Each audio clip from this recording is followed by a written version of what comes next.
Side Hustle Show 242, Amazon FBA Europe, the next e-commerce frontier.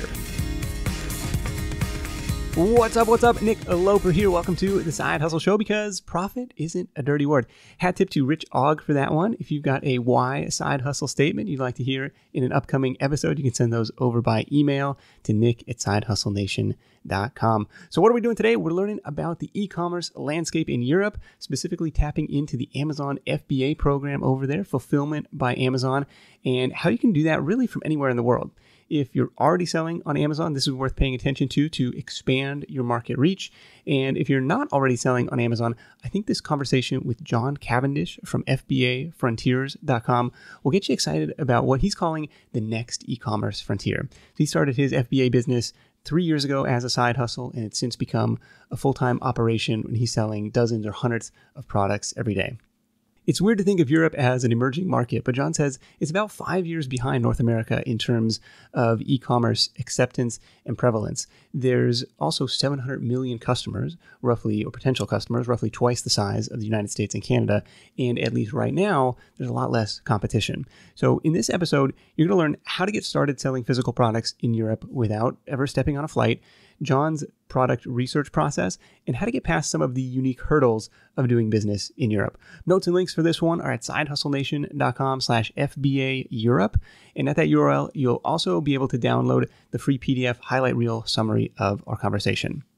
Before we dive in, let me take a moment to thank today's sponsor, ZipRecruiter.com. Every entrepreneur eventually reaches the ceiling of what they can accomplish on their own before they need to hire some help. And when that time comes, or maybe you're already there, I want you to think of ZipRecruiter. ZipRecruiter's powerful technology lets you post your job to over 100 job sites in just one click. After all, it makes sense to cast as wide a net as you can to find the most qualified candidates. And the best part is Side Hustle Show listeners can post jobs on ZipRecruiter for free. Just go to ZipRecruiter.com/side to get started today. I'd also like to thank SendPro from Pitney Bowes for sponsoring this episode. With SendPro, you'll save a ton of money on stamps and shipping because of Pitney Bowes' special negotiated rates, and you can quickly and easily compare prices between USPS and other major carriers. Visit pb.com/sidehustle to learn more and try it free for 90 days.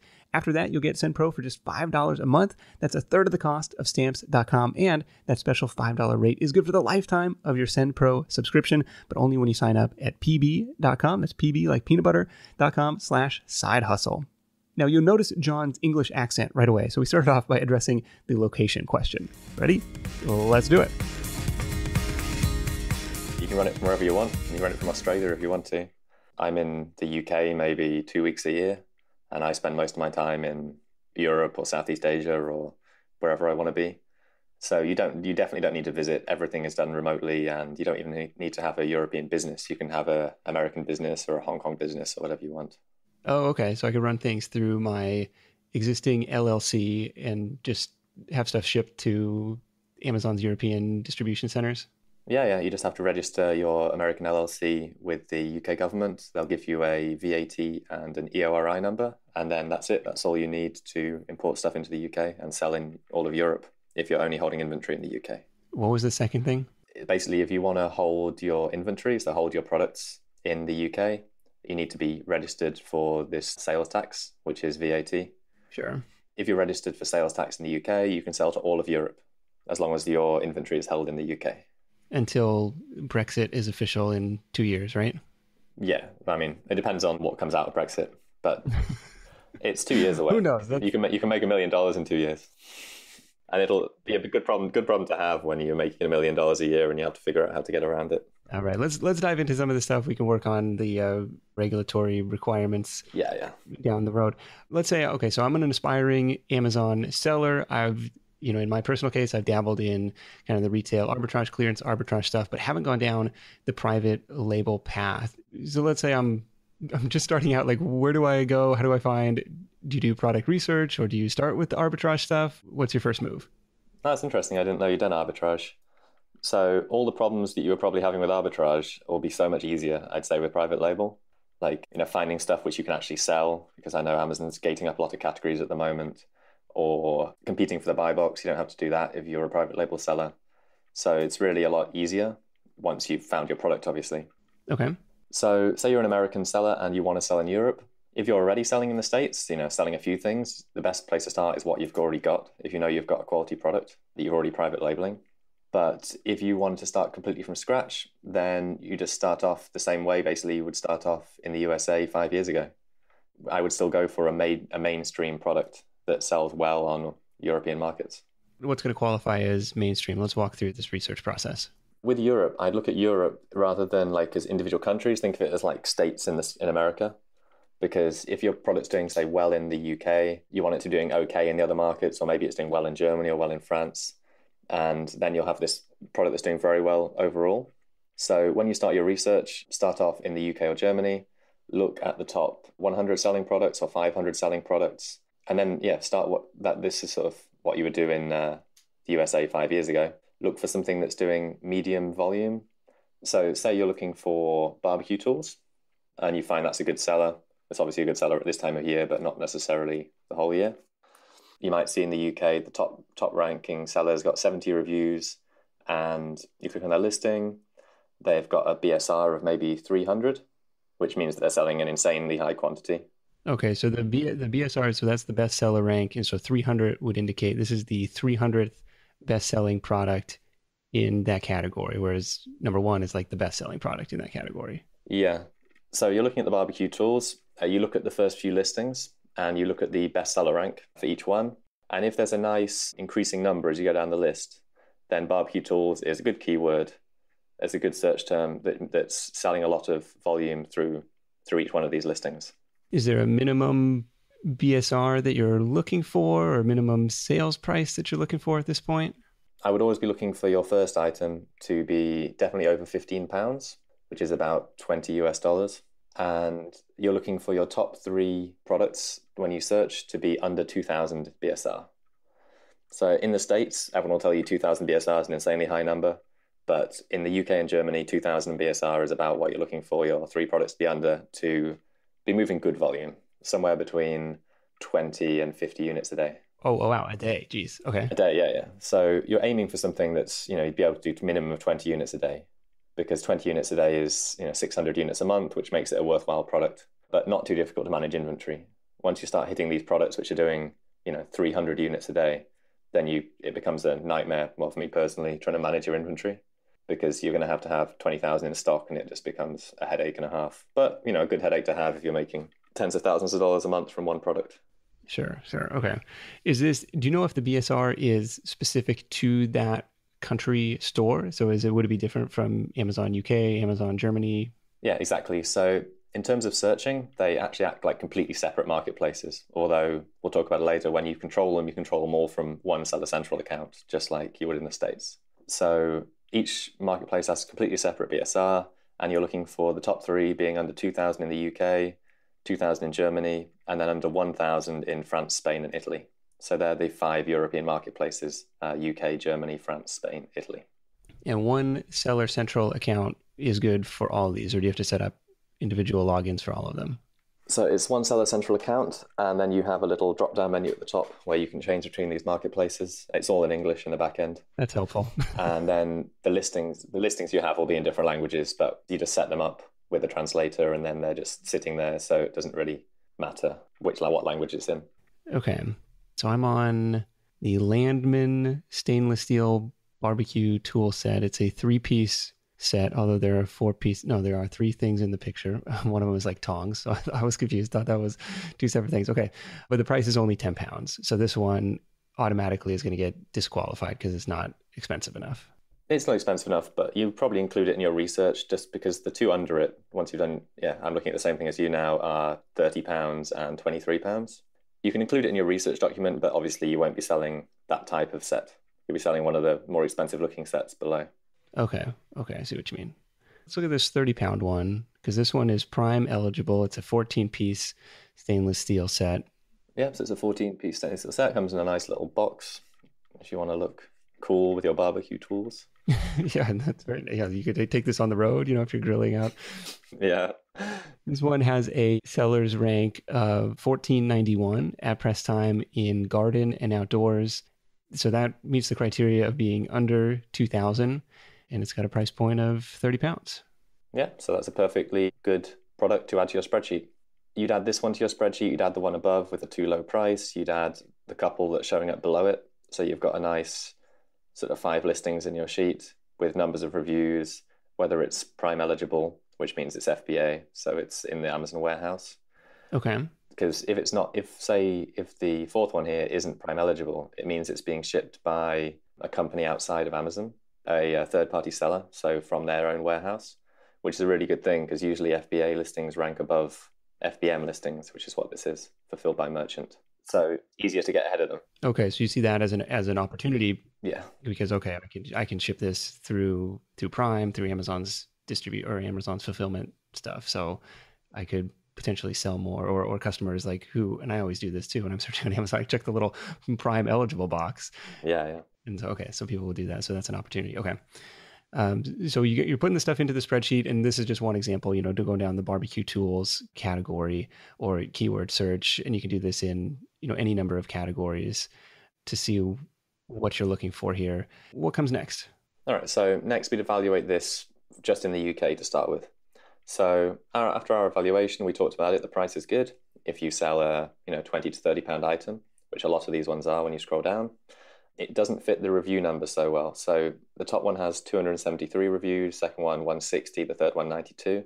Ideally, to make it easily competable, you want the top 3 to be under 100 reviews in the UK.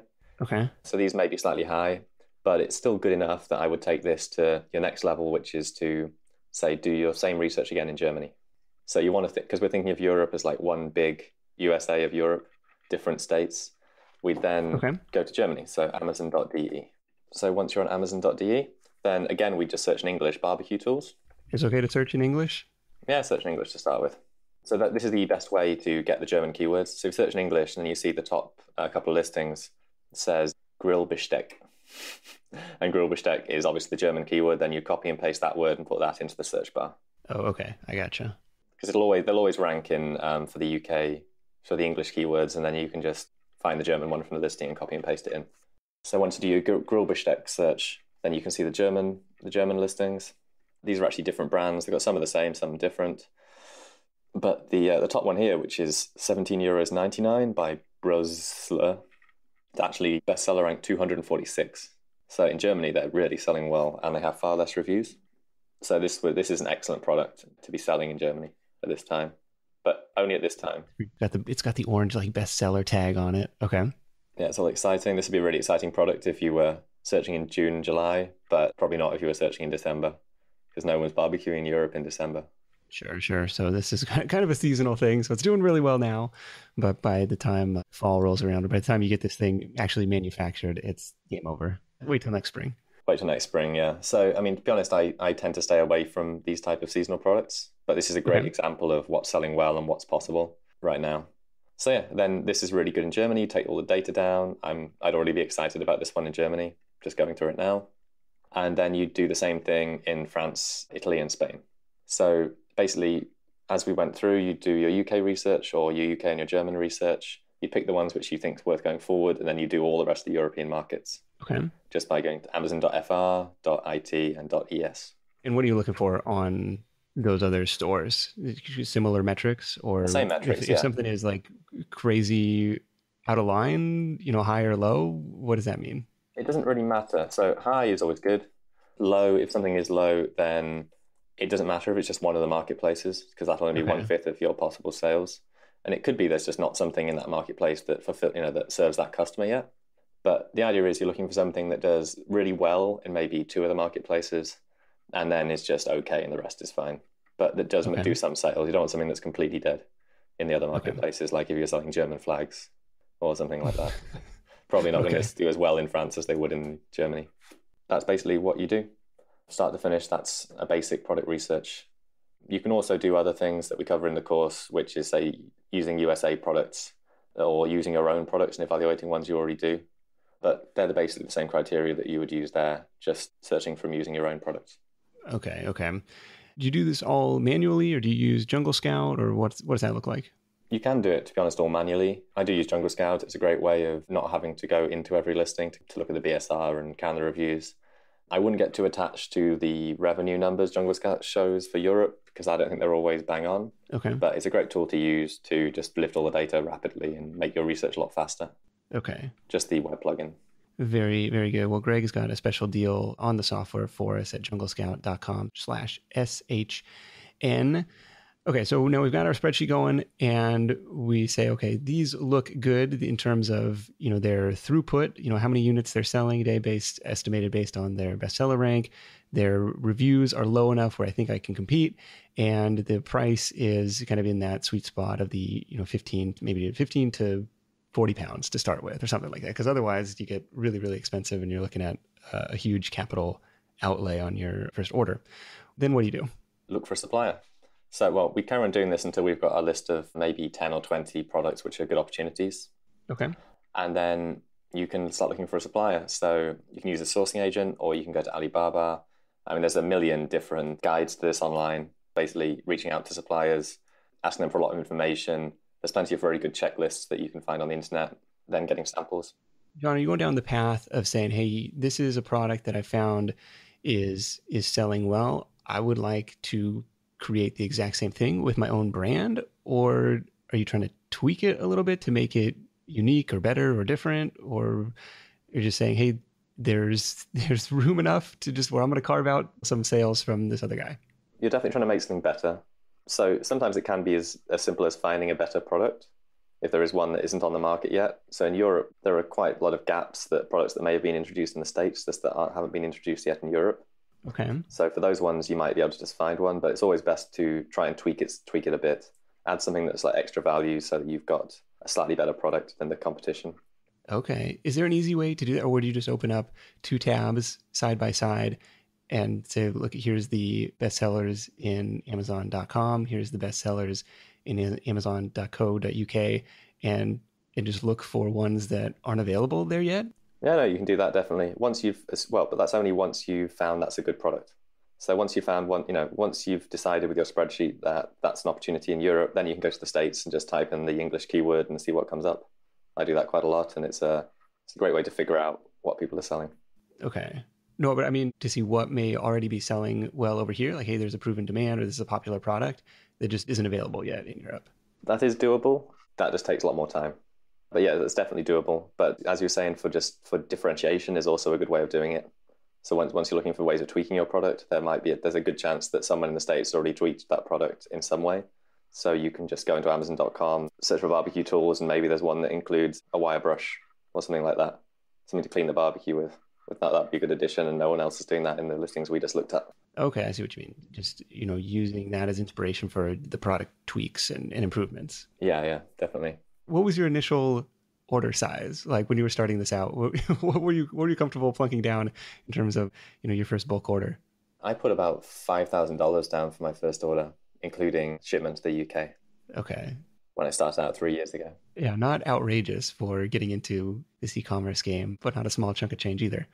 No, I mean, I'd done a course at the time, and I think that's what gave me the confidence to know what good criteria were and be confident it would sell. I just didn't want to be stuck with the inventory, but it was also, you go too small, you're never going to make an impact.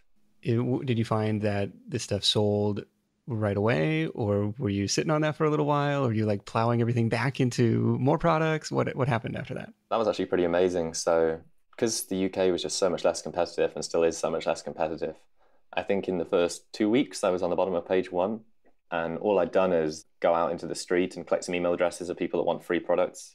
Sent out an email to 20 people. I think I sold 10 of them, and I was encroaching onto the bottom of page 1.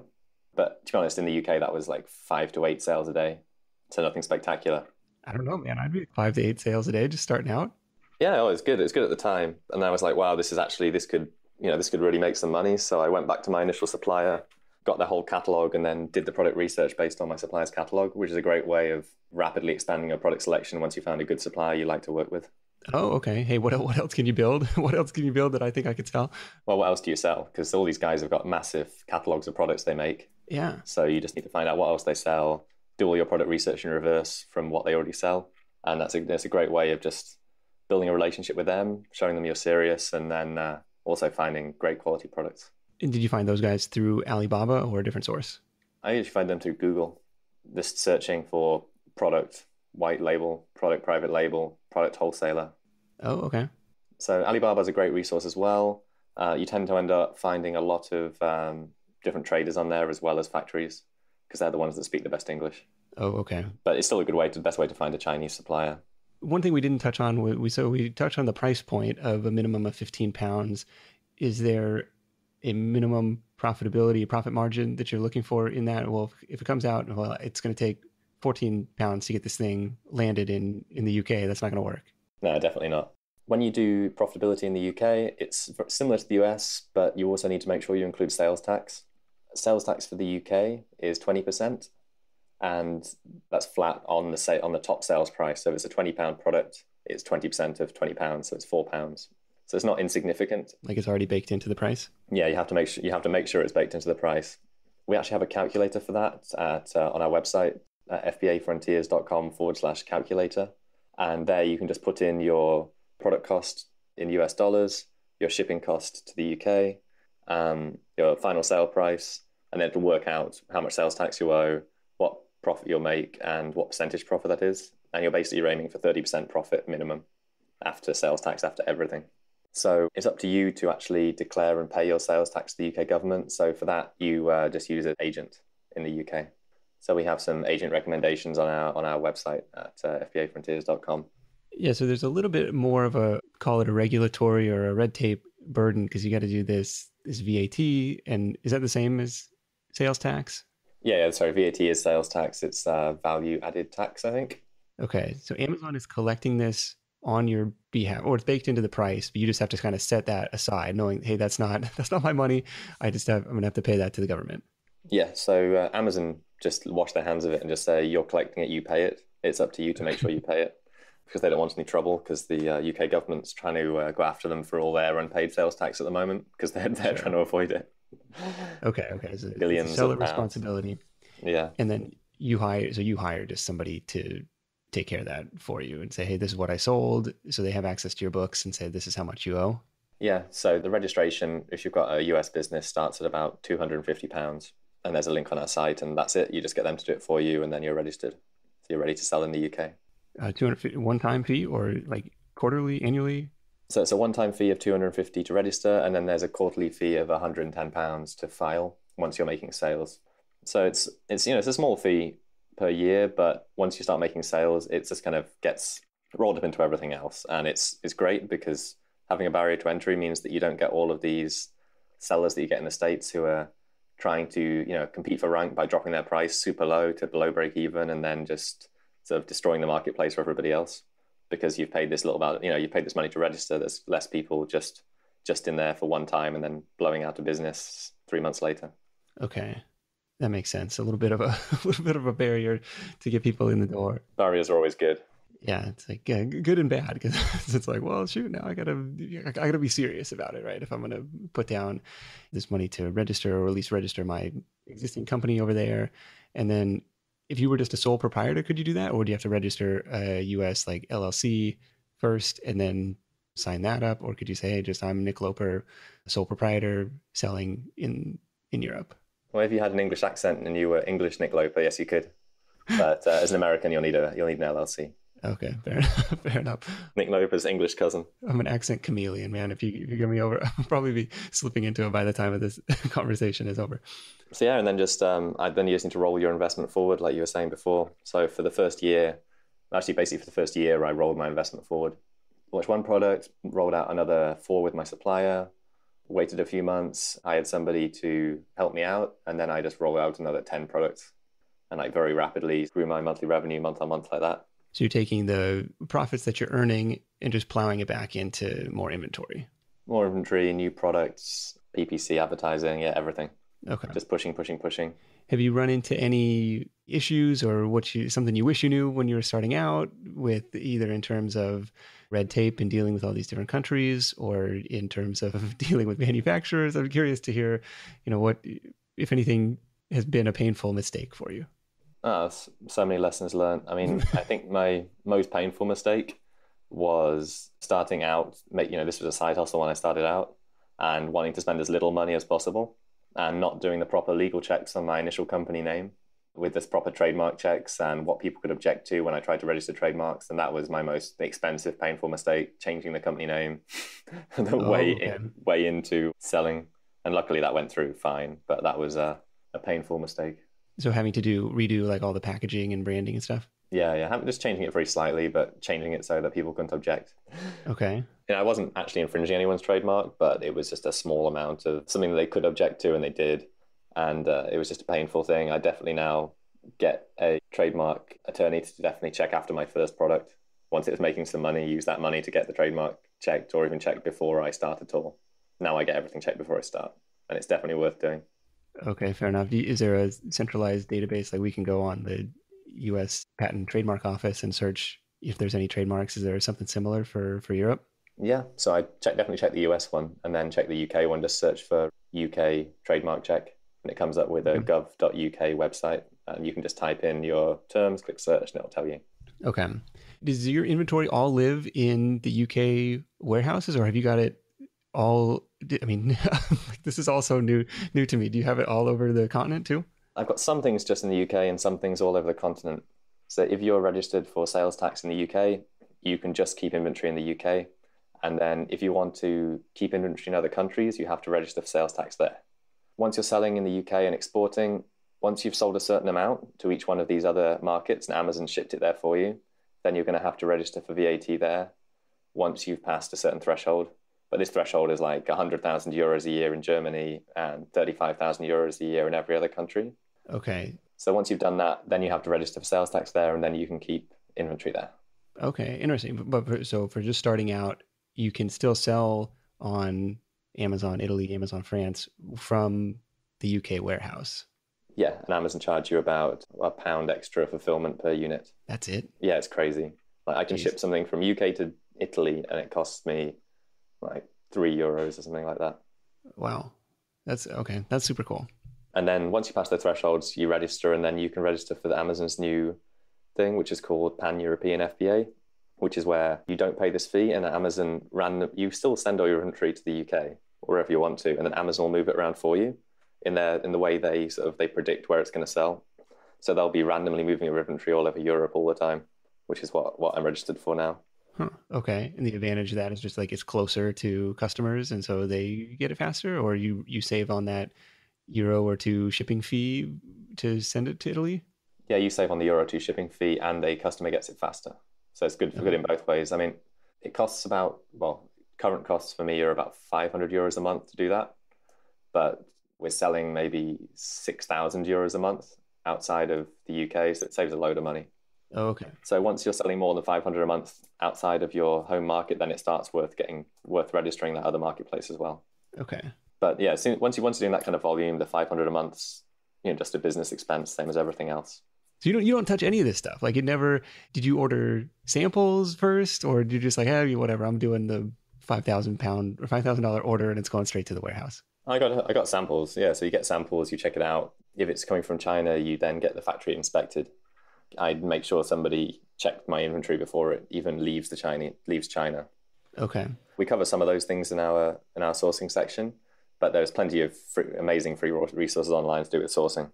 And that's like another 3-hour podcast. You could talk literally about the ins and outs of sourcing and how to make sure things get through and you don't get ripped off. You're not dealing with an intermediary and that's telling you they're the factory and all this kind of stuff.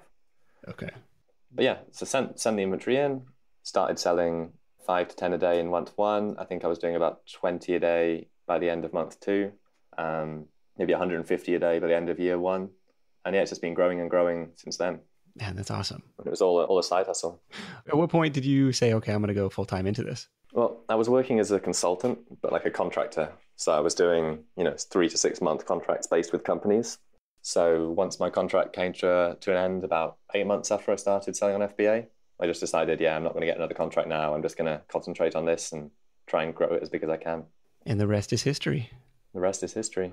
Well, John, very cool. You can check him out at FBAfrontiers.com. And he's actually offered as a bonus for any Side Hustle Show listeners who sign up for his full Amazon FBA Europe training course, a free half-hour consultation. So that's pretty cool. I'm not an affiliate for John's course, but you can find more info on it and that bonus offer over at FBAfrontiers.com/side hustle. FBAfrontiers.com/side hustle. And John, let's wrap this thing up with your number one tip for Side Hustle Nation. My number one tip would definitely be to outsource as soon as you can afford it, as soon as possible. So, your customer service, talking to suppliers, talking to anybody, basically anything that's not going to generate you more income, that's just keeping the business going, I would outsource as quickly as possible. And you can outsource so cheaply, like hire somebody from the Philippines or Vietnam part-time for, $300 a month with somebody with a degree. I mean, that's what I would do. What was the first role that you hired for? Customer service and monitoring. Are you fielding a lot of customer service calls or emails? To be honest, not so much. I mean, now we may be getting, even when we're doing, a few hundred units a day, we only get maybe 8 to 10 customer service emails a day. But on top of that, they can also, manage your suppliers, manage any random emails that are coming in. It just takes a lot of weight off your mind because, once you're being pulled in too many directions, I feel that you're just using up mental bandwidth, aren't you? And it's great to have somebody taking care of that stuff. Yeah, absolutely. Yeah, make a system and let somebody else handle it. Work the system, yeah. Fair enough. John, thank you so much, and we'll catch up with you soon. Great. Thanks for having me, Nick.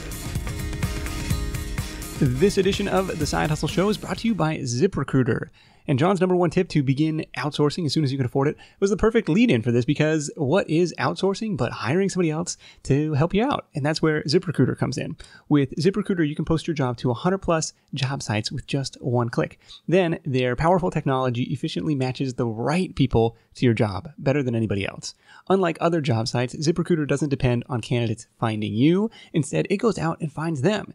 In fact, over 80% of jobs posted on ZipRecruiter get a qualified candidate in just 24 hours.